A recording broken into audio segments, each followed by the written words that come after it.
Hi, this is Adam from Small Town Machine Shop. Today, I'm going to give you a little update on what's going on with the 22-inch reed-prentice. As you can see, not a lot's been done with it for quite a while. But it's time that a decision is made. As you know, I got the Big LeBlond, which is bigger than this by, this is a 20, significant. It's 6 inches of swing. So I need to figure out, and they're the same length, so I need to figure out what I'm going to do with this. I would like to put it back together. I have no manuals. I've not been able to find anything. And what also is not helpful is, like, every 3 months the guy I got it from calls me and says he found another coffee can full of things he thinks goes to it. So that has hampered progress to some degree. So what I'm gonna do this weekend, probably, I'm gonna put the carriage on it, okay? And we're gonna take some very careful measurements.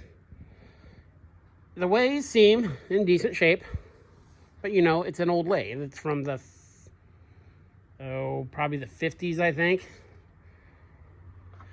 This lathe has a little bit of wear in it. It's a used lathe from a long time ago. It has some wear. I can deal with it.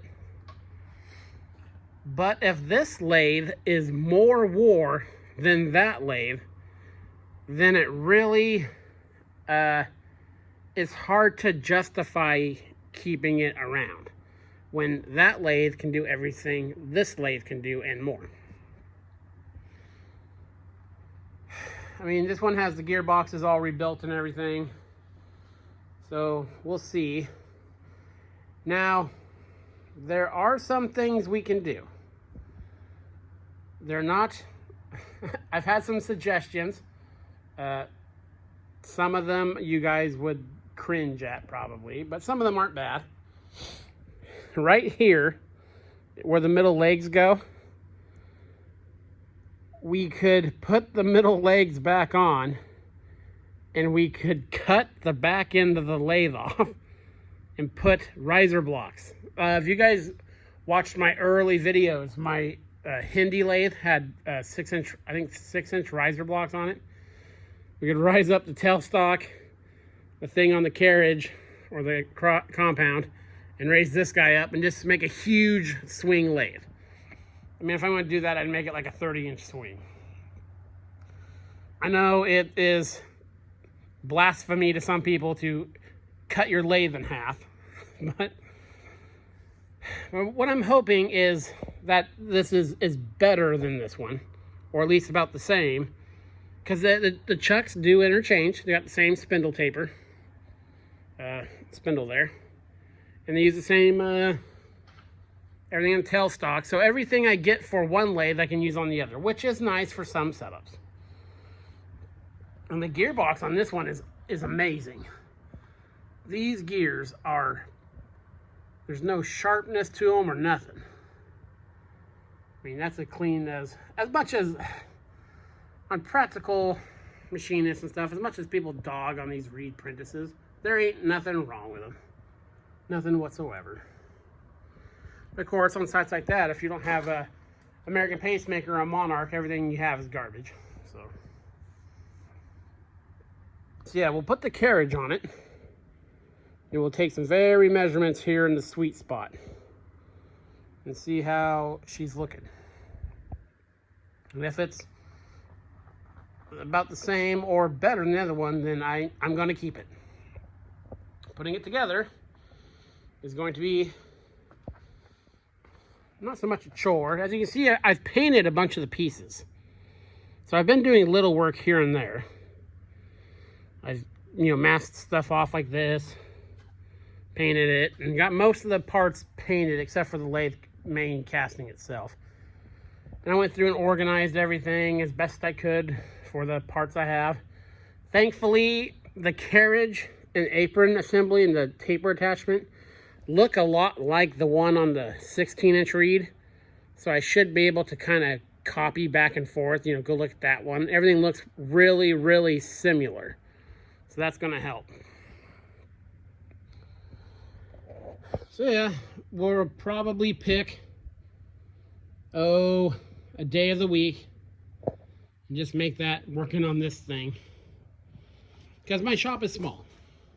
Okay. This lathe is going bye-bye very soon. It served its purpose. I moved on to bigger machines. So it's going bye-bye. I need it out of here. I need the room. But my shop's small enough where, you know, things this big have to justify their existence. So I'm a big fan of the reed-prentice lathes. So, like I said, it doesn't seem bad. You know, you can't catch a fingernail anywhere on it. And the guy I bought it from was a machinist his whole life. And he had lots of nice machines. He had a bunch of Cadillac lathes and stuff like that. And he said he checked it and it was worth rebuilding to him because he's the one who tore it all apart and rebuilt this. He rebuilt the gearbox on the end. He rebuilt the apron. So he did a lot of work to it. So him going through that effort, I don't think he would have done so if the lathe was wore out. So that's where we're going on this guy. So we'll start working on it. There'll be probably, video a week or so of me putting pieces on here, and hopefully they all go together, and there'll probably be some assembly and disassembly. But also, kind of my hope, something I'll gain from this. I don't know how many other people have a 22-inch reed-prentice lathe. But if you do, and you're watching this, and you need to know something about this lathe, hopefully I'll figure it out so I can help you if you have to put one back together or want to take something apart and rebuild it. I'll have very intimate knowledge of this machine, I have a feeling, by the time it's all back together. So, yep, that's what we're going to do. But first, of course, the measurements. Because if there's, if this thing's sway back 15 thou, which I'm sure it's not, but it's like that, then what's the point? I even looked at it'd be a big to-do to move the headstock forward to that point, cut the back end behind the headstock off so I can move the foot and all this casting stuff so the drive stuff would align, and just make a shorter lathe. Again, I'm trying not to cut the lathe in half if I can avoid it, but I'd rather that than I go to the scrapyard for sure. And I'd rather not, part it out, because that would just take forever and it would take up a lot of room.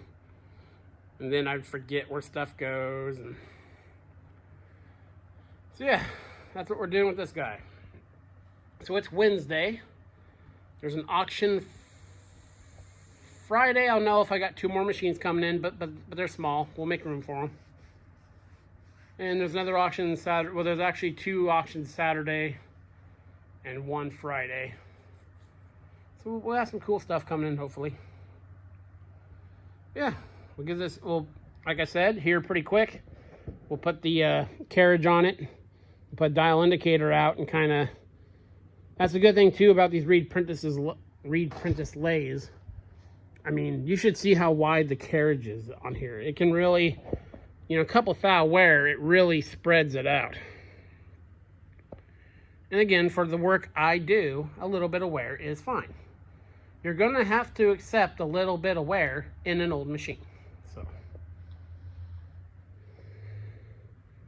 let's get this project going. This is Adam from Small Town Machine Shop. Please comment, like, and subscribe, and thanks for watching.